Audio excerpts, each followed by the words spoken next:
Town meeting tonight. Should we ignore racial differences? Town meeting tonight. Town meeting tonight. Oh.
America's Town Meeting is on the air, and the doors of historic Town Hall in New York City are open to the nation through NBC's Great Blue Network.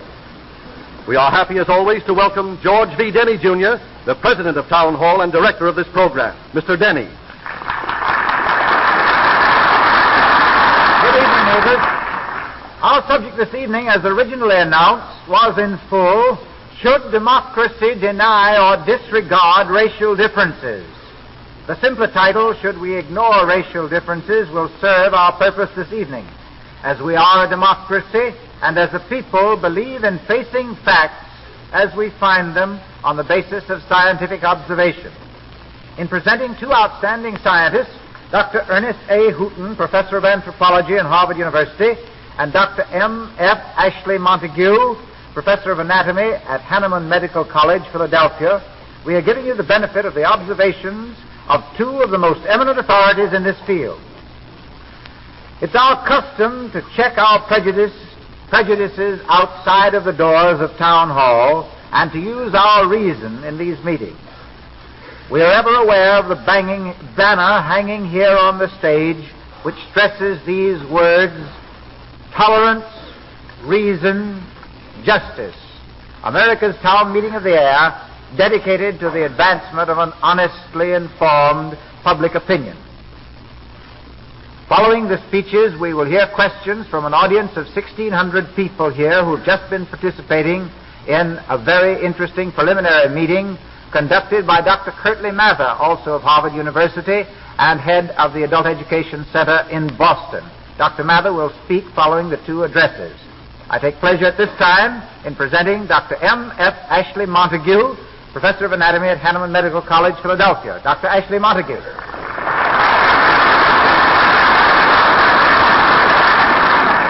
Mr. Denny, ladies and gentlemen, in Italy, I once heard a definition of democracy charmingly delivered by a little Italian sailor.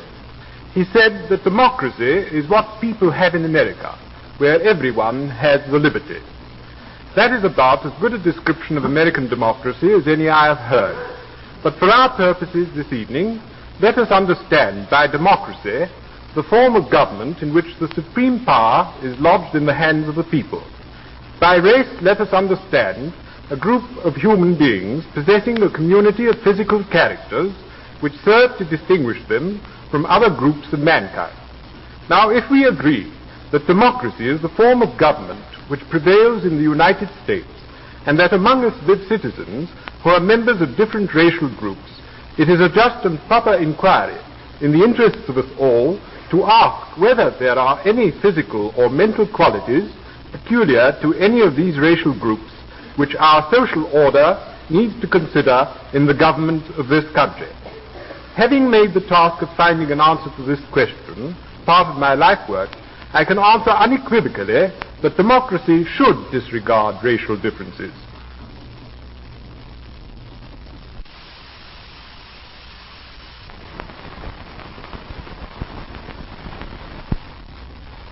Of course there are racial differences.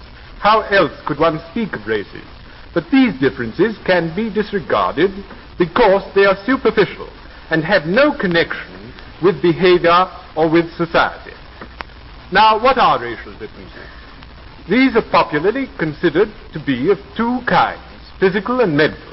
According to the popular conception of race, it is supposed that there exist different groups of mankind who are each believed to possess inborn physical, temperamental, psychological, and intellectual traits. Such imputed group or race differences are further supposed to be reflected in differences in national outlook, culture, social behavior, and so on. This conception is quite incorrect. We can demonstrate the physical differences, and we can observe those of culture and behavior. But the one thing that we cannot do is to prove or demonstrate that the differences of behavior and culture have anything to do with innate or inherited qualities. Certainly, there appear to be differences in temperament, intellectual attitudes, and cultural behavior between races. But there is no reason to believe that these differences are inborn. For the most part, they seem to be due to differences in cultural conditions, different social backgrounds, and differences in economic conditions. The acquired nature of these differences is proven by the fact that where, as in America, these differences have been given a chance to merge into a fairly uniform character, there has emerged a typical American temperament or psychology, contrasting sharply with the British, French, German, and Italian psychology or temperament. Traveling Americans are easily spotted in Europe, no matter whether their names be Jones, Cohen, MacDonald, Julius Caesar Washington, Agitato, or end in ski, off, in, or out, and no matter where their immediate ancestors may originally have come from.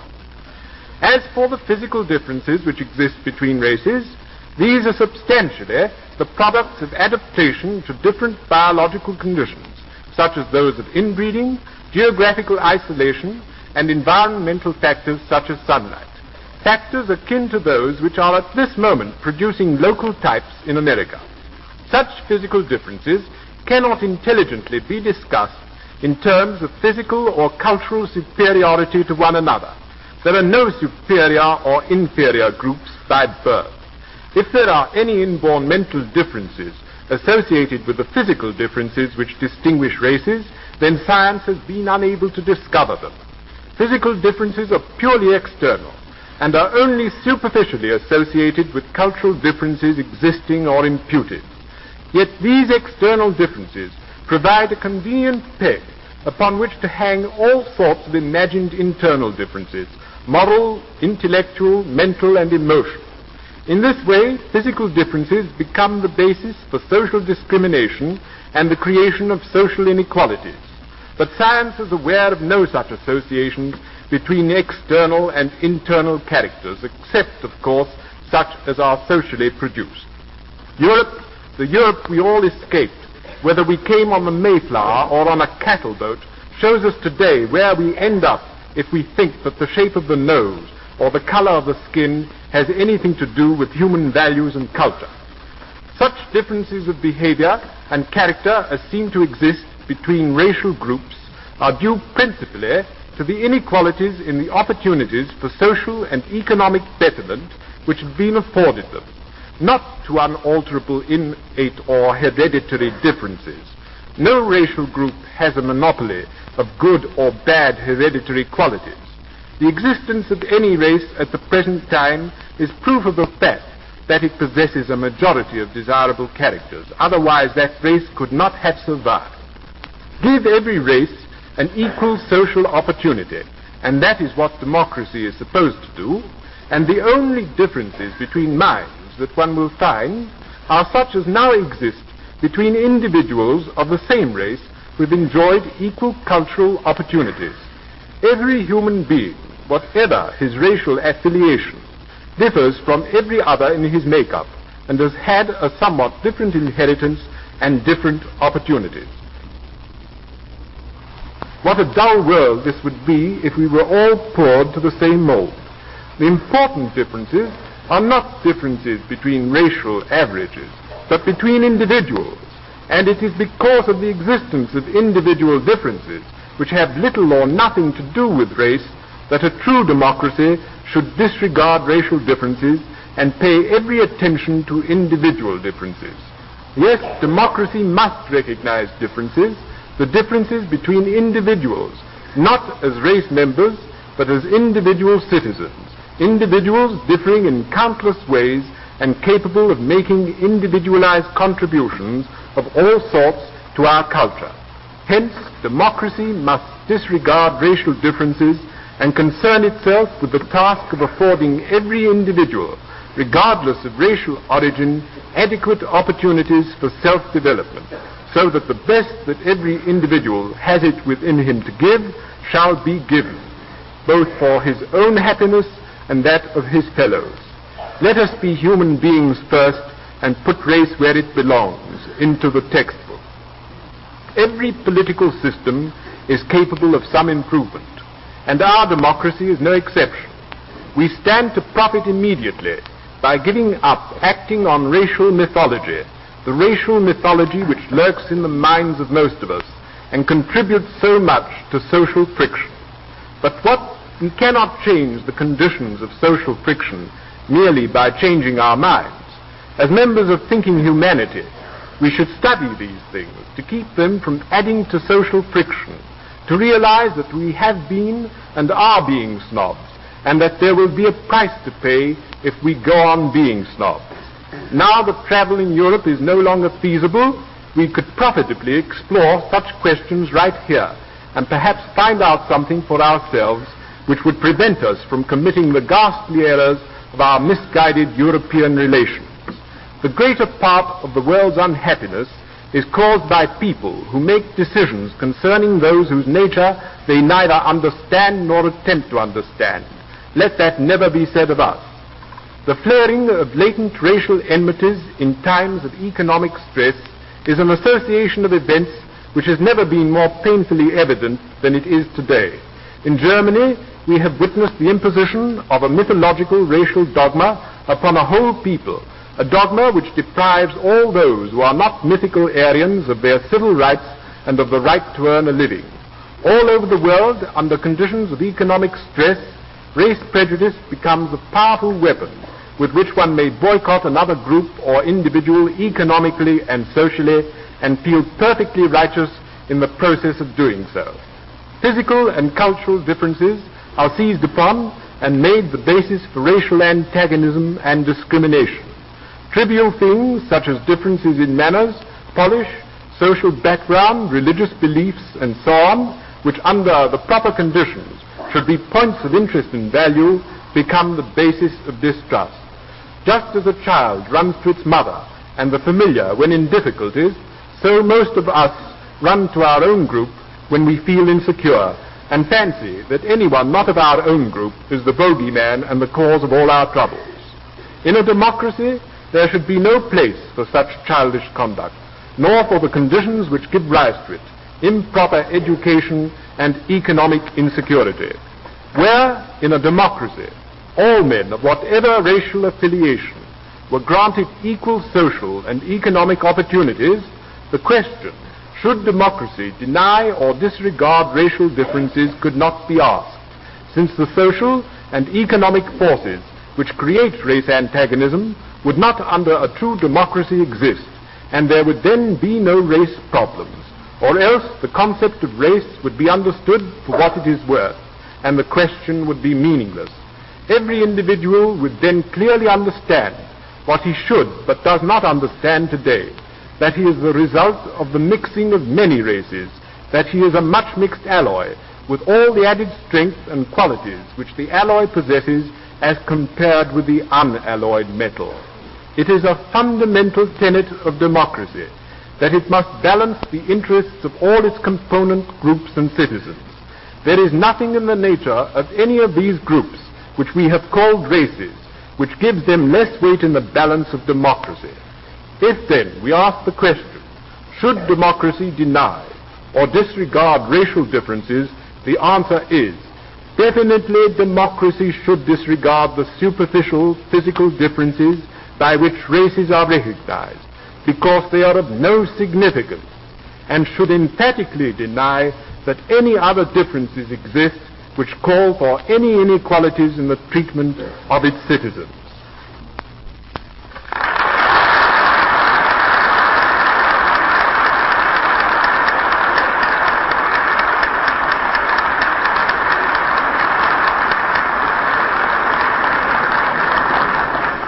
Thank you, Dr. Ashley Montague. Now, this is a case where doctors disagree. And our second speaker is Dr. and Professor Ernest A. Hooton, the head of the Anthropology Department of Harvard University. Dr. Hooton.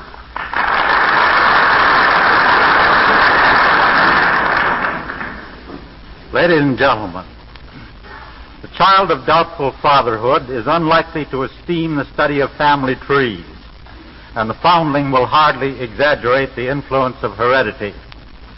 For similar reasons, many of us are sensitive about race and inclined to deny its importance. Each of us prefers to regard his virtues as peculiarly organic and to blame his vices upon environmental misfortune. Some who belong unmistakably to physical races which are despised and oppressed hate race as the source of social injustice. Others who have suffered persecution or social disadvantage because of language, nationality, or religion are eager to disprove the racial basis of such affiliations. For a person can change his nationality, religion, or language and thus escape such oppressions, but he cannot change his race because it is his physical inheritance. Finally, many of us abhor the idea of racial differences because we observe that those who show excessive pride of race have commonly little else of which they can be proud, and usually make race the excuse for shameful behavior. So we prefer to have faith in environment and to deny race, just as we prefer to believe in a benevolent deity and to discredit the devil. The unregenerate of my youth used to emerge from Sunday school chanting, "Cheer up, boys, there ain't no hell." This is the philosophy of anti-racialism. But the darkness of racial misunderstanding cannot be lit by a whistling solo of whatever shrillness and cheer. We may whistle up our courage by denying race, but there is in fact no sweet oblivious antidote wherewith to cleanse the stuffed bosom of that perilous stuff which weighs upon the heart. The compound question of this evening may be split into three elemental queries. Are racial differences real or imaginary? Secondly, if real, should they be denied or disregarded in a democracy? Third, if imaginary, should they be denied or disregarded in a democracy? I shall answer these questions in the order named. The anatomical features by which we distinguish race are real insofar as they can be observed and measured.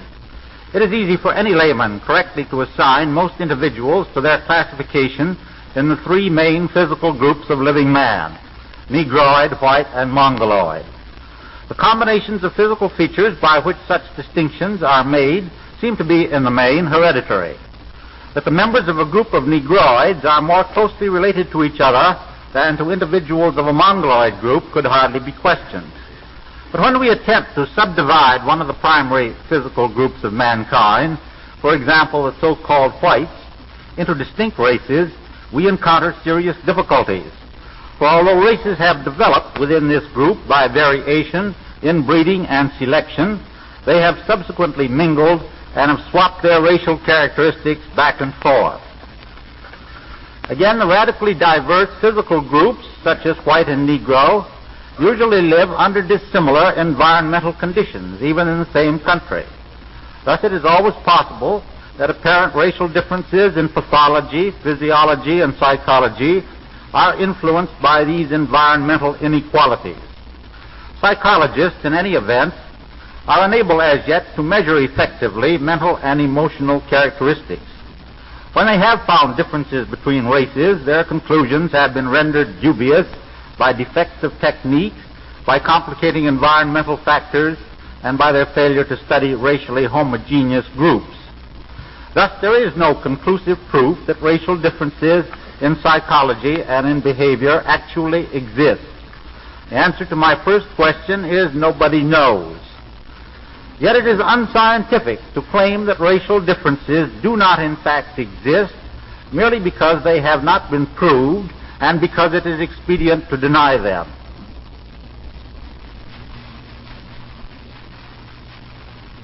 Ignorance can validate neither negation nor affirmation. My second question is, if racial differences are real, should they be denied or disregarded in a democracy? We assume here, purely for the sake of argument, that racial differences in pathology, in psychology, and in behavior may in reality exist and are capable of scientific determination. Such differences might be presumed to be of the following nature. Each race would have its own special abilities and disabilities. One race might thrive physically and be most successful economically under certain conditions of climate, geography, and food supply. It might have specific disease immunities and other grave susceptibilities. It might be better fitted for rural agricultural pursuits or for urban industrial occupations. It might be gifted in art, science, and mechanics, but relatively incapable in politics, business administration, and warfare. It might be in the mass emotionally unstable or phlegmatic, imaginative or the reverse. Should such possible differences be denied or disregarded? On the contrary, I think they should be studied and exploited so that each racial element could be taught to realize its fullest possibilities of success by capitalizing its strength, and to avoid certain endeavors which through its peculiar weaknesses lead to failure.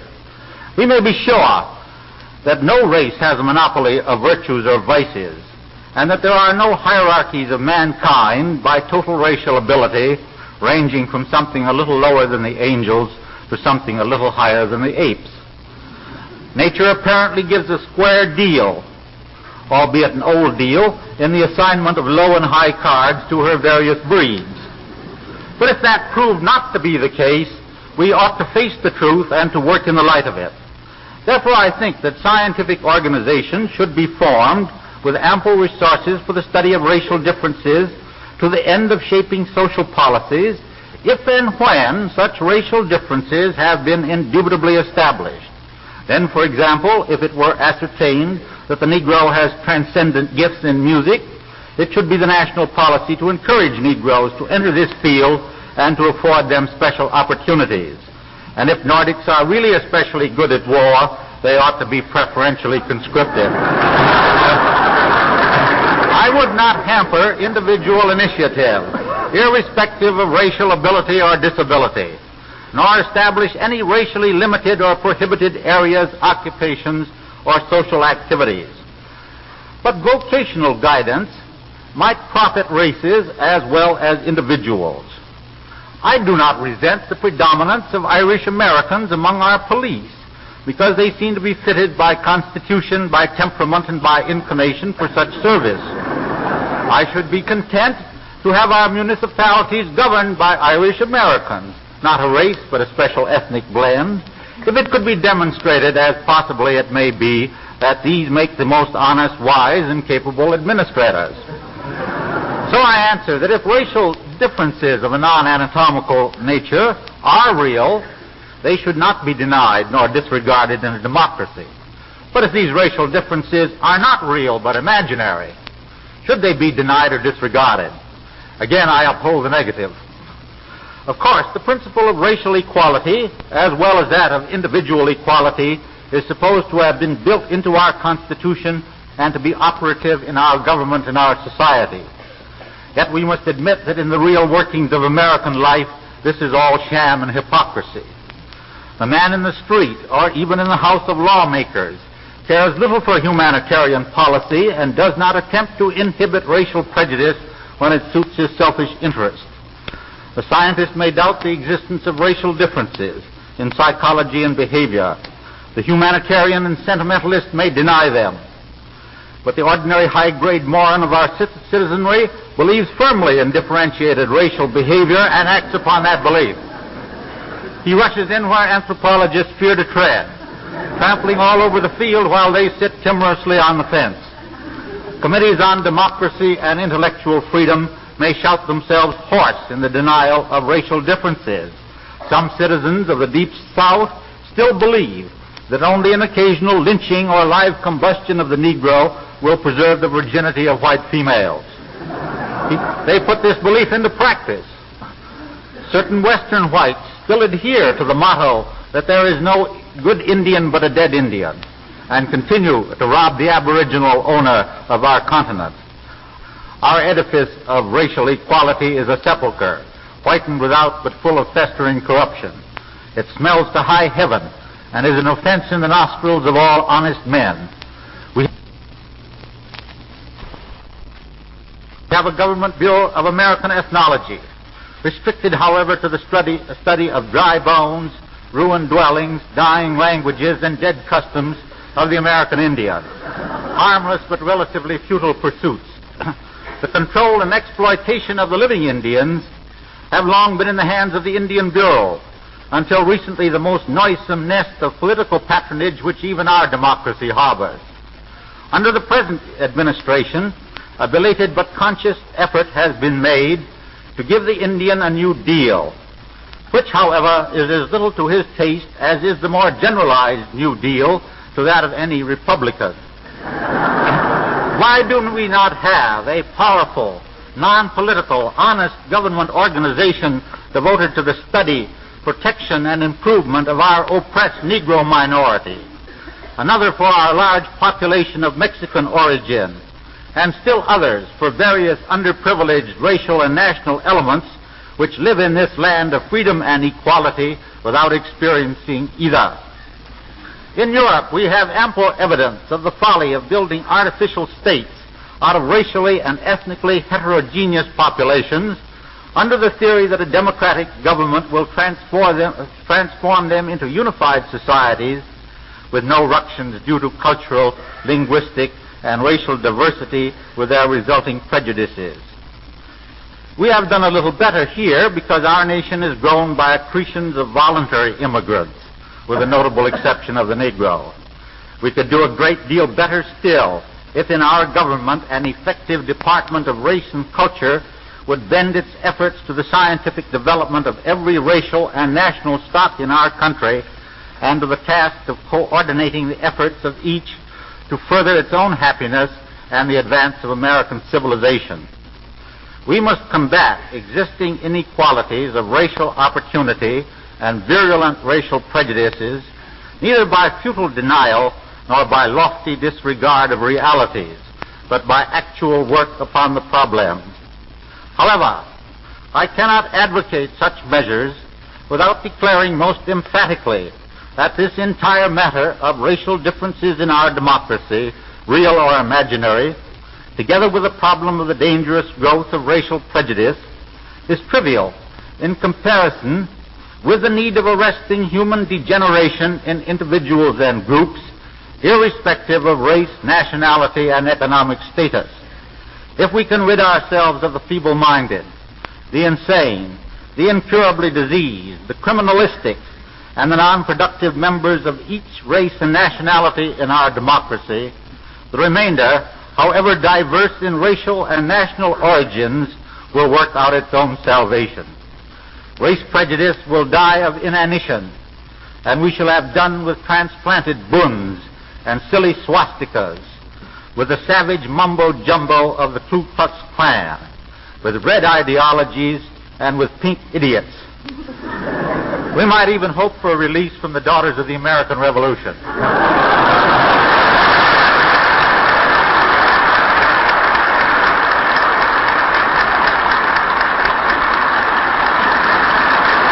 We pause now for station identification.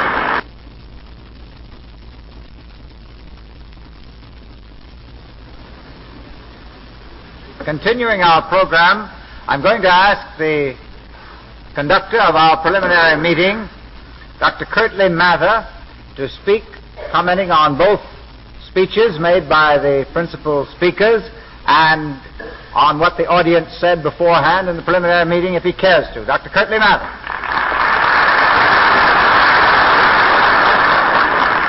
Ladies and gentlemen, this has been an extremely interesting demonstration of how two gentlemen can come from wholly different points of view into a room and there discover that they are the best of friends and the closest of companions, and then come out together arm in arm.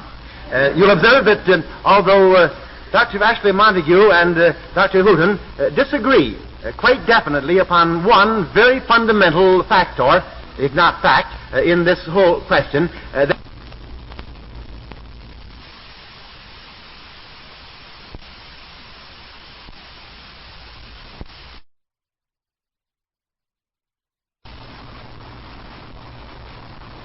they reach in conclusion practically the same position. And yet there is, even in the conclusion, I think, one slight difference. Dr. Hooton emphasizes the necessity for developing the best possible individuals in each of the many races or subdivisions of races, on the theory that there may be certain abilities possessed uniquely by certain of the races. He goes on to say, and there he gives the okay to Dr. Ashley Montague, that no race has a monopoly on all that's good or on all that's bad. And I'm quite sure that anybody whose life has not been too much conditioned by an emotional environment involving frequent repetition of slogans and saluting of symbols, if not parading hither and yon, going there and back again frequently without ever arriving anywhere. Anyone who has not been thus conditioned, I'm quite sure, would agree with our two very learned scientists that each race or subdivision of a race has something which is of great value to the human family as a whole. Dr. Ashley Montague would suggest that the racial differences are quite superficial, have no real meaning, and that therefore we should expect to find individuals in any race capable of doing anything which we might ask them to do. Whereas Dr. Hooton would suggest that the differences may perhaps be real. And therefore, in any race, we might find some individuals who could do something better than the individuals in any other race could do them. Personally, I'm inclined to agree with Dr. Hooton here. Not because his office is very close to mine. That they keep both of us in the museum at Harvard, but because that seems to me to be the conclusion that I would draw from what facts are available for my own study. But is it not fine, ladies and gentlemen, to have two such careful, critical students of one of our most important objects of study, human beings, reach conclusions that are so conducive to the progress of democracy as a form of organization? And surely, as we broaden the horizon of our sympathetic understanding of other people, as we make more closer and more frequent contacts with those whose physical features and characteristics are somewhat different from our own, we come at last, I think, to recognize their intrinsic worth, their inherent value. And thus we may learn to cooperate. Not merely to have coordinated activity, but actually to have cooperative activity, as indeed do the members of an orchestra. Some of you in the preliminary meeting raised that question, and I think it is very well worthy of continued careful consideration. As we look toward the future of mankind, is it better to plan for an amalgamation of all the races, something which of course is going on, so they continue to the ultimate extreme, when there will be no longer any observable differences between the inhabitants of any country anywhere? Or should we look forward to the future as though we were going to organize the orchestra with as many members, each having his own peculiar and very valuable contribution to make to the sum total of the whole picture? I'm inclined to think that at least for a little while we will get along better if we expect differences to continue, if we do not try to fit everybody to the same Procrustean bed, to level down or level up, but recognize the differences and respect the differences. After all, the only sure cure for race prejudice is the development of respect for the person whose history, whose schooling, whose language, whose religion, whose antecedents, whose environment are different from our own. And if we can develop that respect, seeking to find the valuable in each person, regardless of his racial antecedents, then and then only will democracy become successful. Because after all, democracy succeeds only as the average citizen in his everyday life looks with eyes of sympathetic understanding upon all his fellows round about him, and is ready to share, is ready to cooperate, and thus bring to every man the liberty which he covets for himself. That's what makes democracy succeed. And so I would echo the statement of these two very learned scientists, that for practical purposes we should ignore racial differences, except insofar as we discover that the differences are differences worthy of our respect, and that there are different values in the members of the different groups. Toward such an end, I think we're making progress.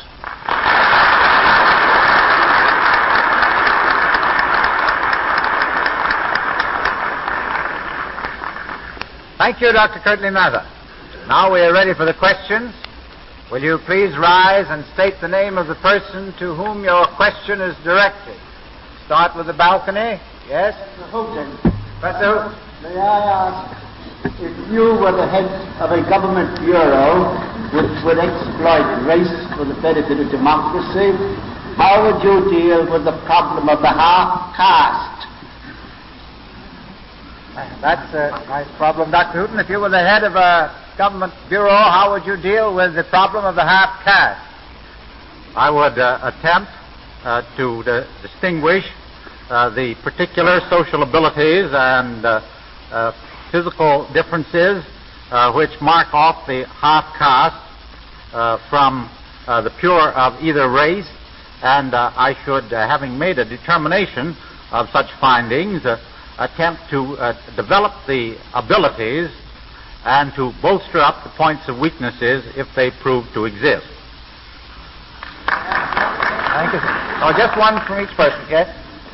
If, as Dr. Houghton, Dr. Houghton. If the procedure which was suggested by Dr. Montague were carried out, and if every individual were given the maximum opportunity to develop himself, and if it were then true that there were any racial differences in abilities, would they not appear and reach their best attainment by that procedure without any other procedure whatever? Would it be necessary in that case to calculate in advance for racial differences, since all individuals would find their best potentialities by that method? If you think that you can eradicate racial prejudices by the mere statement that there are no racial differences, if in some way, by some pious and possibly true statement of this kind, you can do away with racial prejudices, certainly individual abilities would manifest themselves quite irrespective of racial difference, without any need of entering into the question of race. But it is my opinion that this matter of racial prejudice, however unreal, however arbitrary, however wrong it may be, can never be eliminated and done with merely by making ex cathedra statements of the sort that scientists often make, that there is no such thing as a racial difference. Thank you. Dr. Houghton. Let me take a question now for Dr. Ashley Montague. Who has a question for him? The gentleman there in the balcony. Yes? I wanted to ask this question earlier in the evening. It's been partly covered by the last statement of the chairman. I'll repeat it in partly repetition. However, I would like to ask Dr. Montague what is, to my mind, the vital phase of the question. If we ignore racial differences altogether, it would lead to general intermarriage and consequent miscegenation. And that, of course, spells degeneracy. Therefore, would it not be better for each racial group to remain pure, but all learn to live together harmoniously, recognizing differences fairly, but respecting such differences? With all due respect to the questioner, may I say that he has already answered that question himself. The answer is nonsense.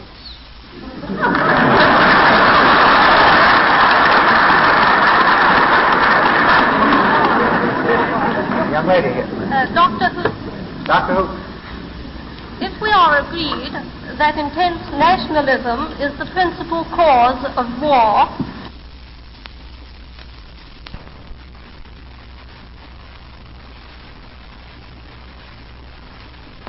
that all nationalism is an idolatrous religion, then would not the disintegration of economic nationalism be the solution of the racial problem?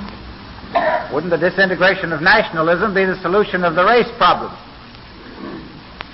Nationalism is based upon language, government, environmental considerations, history, and tradition. And it is very difficult for me to conceive of the disintegration of nationalism as it is really a much more real and vital thing in our everyday life than race, which some people say is an anthropological abstraction. Dr. Hooton, stick by me here. Here's this man with this question. A moment ago, Dr. Hooton said the pure of a race. May we have that defined? The pure of a race. You said that you would choose out the pure of a race. I don't think that I made quite that statement. I said that in case of a mixed group, I should attempt to distinguish the characteristics which mark them off from the theoretically racially pure from which they were derived, as, for example, whites on the one hand and Negro on the other. But I agree with the speaker that racial purity is an ideal and not a reality, and it's not even a desirable ideal. And I should like to say, in regard to the question which wasn't asked to me, but which my colleague Ashley Montague answered somewhat abruptly, that in my opinion, and I think in the opinion of all physical anthropologists who've studied the subject, hybrid groups arising from the crosses of different races are not inferior to either of the parent stocks, but frequently, in some respects at any rate, superior to them.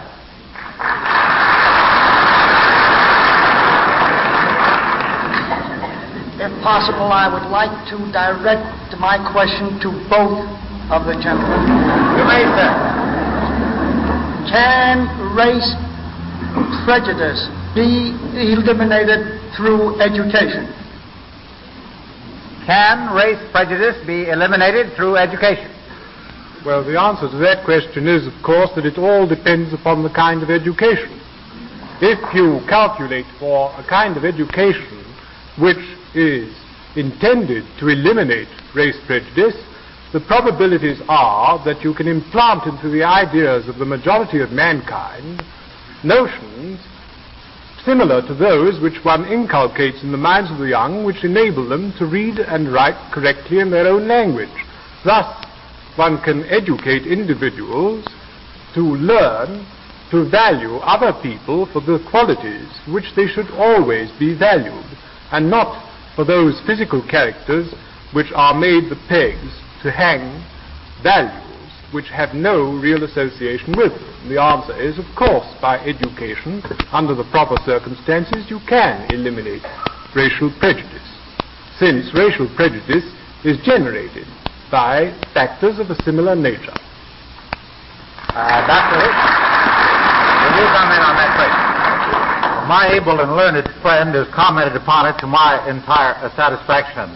I would merely add that I do not think that education, which consists in mere denials and pious platitudes about democracy, will ever in itself eliminate racial prejudice. We must study the races. We must disprove in a way that's never been done, the existence of racial inferiorities. We can eliminate racial prejudice not by passing it by with a haughty stare, but by going to the mat with the subject, studying the whole subject, and getting to the truth in the bottom of the matter. Not that we can learn a great deal in an hour's discussion, but I'd just like to ask this audience here. We're indulging in education in the field of race. Do you think that this kind of meeting helps to eradicate race prejudice? Hold up your hands. Hold up your hands, will you? Yes, yes. Well, I just want to tell the radio audience that you all seem to feel that way. All right, now, the man in the aisle. Dr. Hooton, please. Dr. Hooton. Dr. Hooton, democracy implies equality of man. If, as you suggest, we foster the development of inequality among races,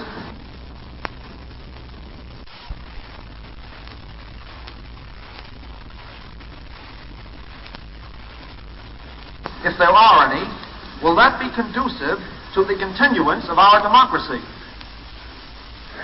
Doctor, democracy implies the equality of man. If the implication is that all men are born equal in regard to their natural endowments, I think democracy is mistaken. If it implies rather that equality of opportunity and a full measure of opportunity should be granted to each individual to realize insofar as in him lies, that I think is true democracy. And I approve of it. I'm for it.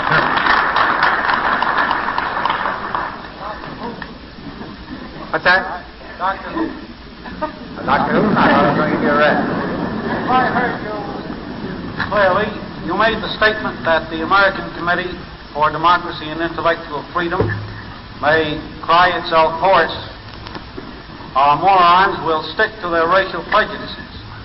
Don't you think that if such organizations as the American Committee were to lead the great mass of American humanity that lie between the anthropologists and the morons,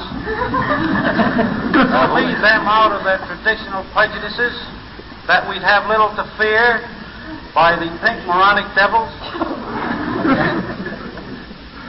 The gentleman wants to know if you can't bring yourself to find a good word to say about this American Committee. I have the greatest respect for the opinions and ideals of the American Committee on Democracy and Intellectual Freedom. I fear, however, that they have pitched their sermons a little too high. We have to deal not only with highly educated, broad-minded and liberal people, such as I take all of you to be, but also people who are not so socially minded, who are not as intelligent, who give full sway to their prejudices. And I do not think that these grandiloquent statements and these possibly hard scientific facts are going to get down to the levels where prejudice is rampant and where racial strife manifests itself on account of those prejudices. I just think we've got to go down and protect the races that are oppressed and help develop them. We've got to take actual measures in their favor and not simply stand in the pulpit and say, brothers, you must all be good because we're all equal. And everybody goes out then and tries to hang something on the next man.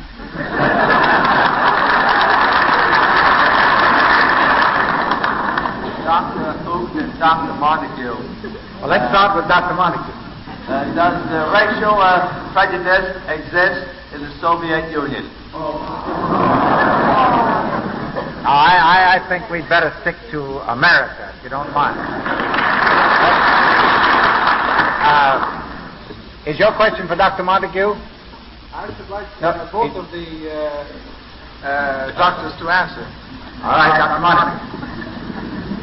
Now, it seems to me that we have been talking quite a bit about an obvious fact which apparently all of us agree on. That is, there is racialism, there is antagonism in the world between people. We have seen what happened in Germany, and Czechoslovakia, Austria, and all those places. The point is, as a Negro, I should like to know when our own democracy in America is threatened, because traveling throughout the country, I have witnessed a barrage of anti-Negro propaganda, of anti-Jewish propaganda, stickers posted in trains caricaturing the Jew, the Negro, and others. This is a threat to American democracy. What are we going to do about it? That is the question that faces us today. And it seems to me... All right, we've got that question. So what, in my opinion, can we do about it more than just have academic talks? Okay. All right. What can we do about the propaganda in the field that stirs up race prejudice? Well, you will remember that my opening sentence in my address here this evening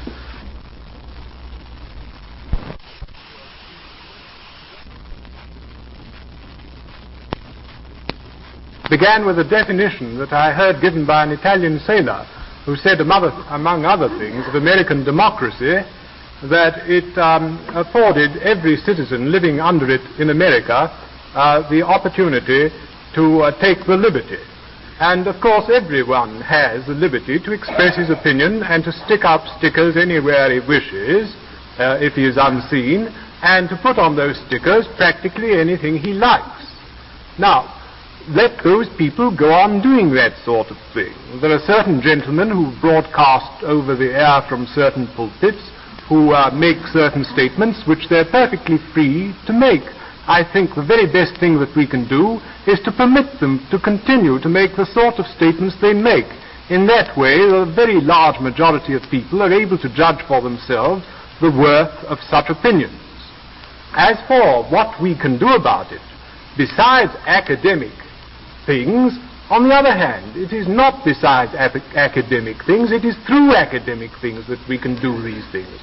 Through our schools, we can teach our children the things they ought to know about one another, about the peoples of this earth. Instead of giving them the empty, arid facts of geography in the way in which they are usually given, let us give them the facts about the peoples of the earth in simple language so that they may understand. It is by education through our schools and to our children that we can achieve the greatest amount of good for mutual understanding amongst the peoples not only of this country but of all the world.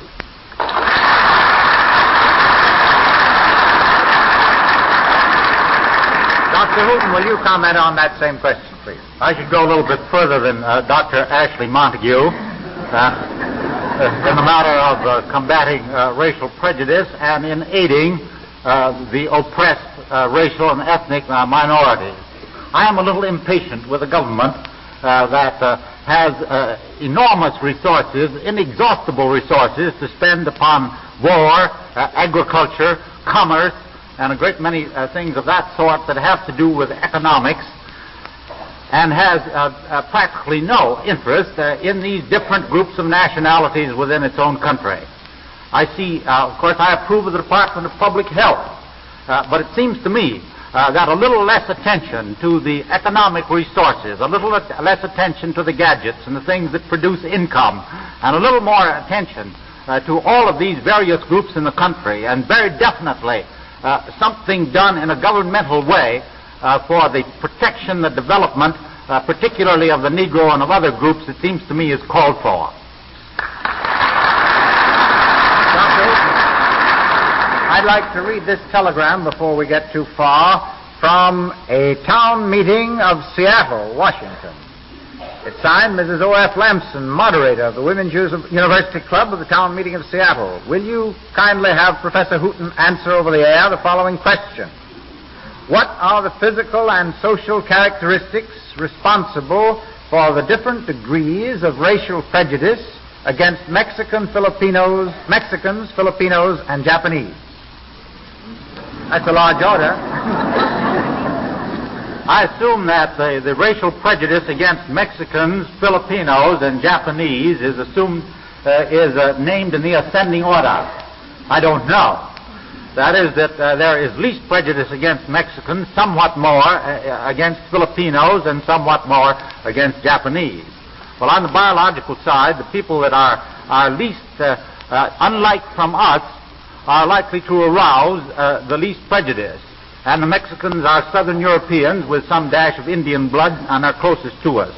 The Filipinos and the Japanese of Malay and mixed Mongoloid stock are further away from us. And I think the reason why the Japanese suffer more from racial prejudice in this country than the Filipinos is because the Japanese are much more able economic and political competitors. And the basis of a great deal of racial prejudice is not skin color or biological characteristics, but the fear that some other race will get the better of you in business, make a better living, and cut the ground out from under your feet. Dr. Ashley Montague wants to ask Dr. Hooton a question. Dr. Hooton has stated, in answer to the question from Seattle, that we generally dislike those who look most like ourselves least. I should like to ask him whether he can account for the behavior of the German government, who like the Japanese so much and the Jews so little.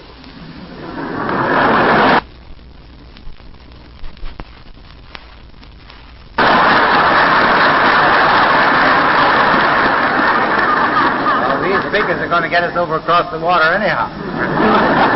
All right, sir, go ahead. Well, ladies and gentlemen, I am not sufficiently omniscient to account for anything the German government does.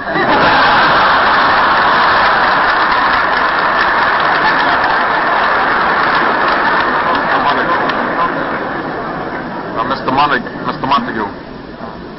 Dr. Ashley Montague. And emphasizing the previous question that was raised concerning the fear of interracial marriages, and the fact that it is known that in the United States is one country that has one of the largest mixed populations brought about by the very men who advocate this fear. Isn't it true that throughout the South, the 3 million mulattoes are products of children and grandchildren of the very men who make laws in this country against interracial marriage? That statement is perfectly correct, and as Professor Hooton correctly pointed out, intermarriages between groups of individuals or individuals belonging to different groups are generally very healthy as far as the resulting offspring are concerned. The differences that one generally sees between the offspring of, say, white and black marriages and the offspring between the marriages of blacks between themselves or whites between themselves are not due to biological factors at all, but to the social discriminatory factors that come into play and produce these differences. Thank you very much, Dr. Ashley Montague. I wish there were time for more questions. There are about 15 or 20 people on the floor with their hands up, but we've got to turn our program over to our listeners. But before we do, I want to extend our special greeting to the Pacific Coast Conference on Adult Education, which is meeting this afternoon in Berkeley, California, with this program as a part of their local program. I understand from our Town Hall Advisory Service that this practice is growing throughout the country. And if this is true, we can continue to use the radio for such purposes as this. We need have no fear for democracy in America. Now, Mr. Cross, will you tell us the title of next week's program? The title of next week's program is the title of our essay contest. What does American democracy mean to me? And the speakers? 7 representative Americans. The Honorable H. Jerry Voorhees, United States Congressman from California. Pietro Di Donato, author of Christ in Concrete. Alice Salomon, German refugee, sociologist and author. Dr. E. McNeil Poteet, pastor of the Euclid Avenue Baptist Church of Cleveland, Ohio. Mary McLeod Bethune, director, Negro Division, National Youth Administration. Jack McMichael, chairman, American Youth Congress. And W. Selden Washington, great-great-great-grandnephew of George Washington. And let me take this opportunity to announce the program of the following week, which will be on the subject, what kind of peace can Europe make? The speakers will be John Gunther, Maurice Hindus, Linda Littlejohn, and I think he's here in the audience tonight, Professor O'Hagan. Now, what about copies of tonight's program? The complete transcription of tonight's program is published in Town Meeting, a bulletin printed by the Columbia University Press, which may be obtained at a nominal charge of 10 cents, or if you would like the entire series of 26 broadcasts, they may be subscribed for now and received weekly at a cost of $2.50. If you want copies of these bulletins, or if you're interested in organizing a town meeting discussion group in your community, address the Town Hall, 123 West 43rd Street, New York City. 123 West 43rd Street, New York City. May I also remind you that the closing date of the essay contest is December 4th. Information about the contest may be secured from Town Hall, 123 West 43rd Street, New York City.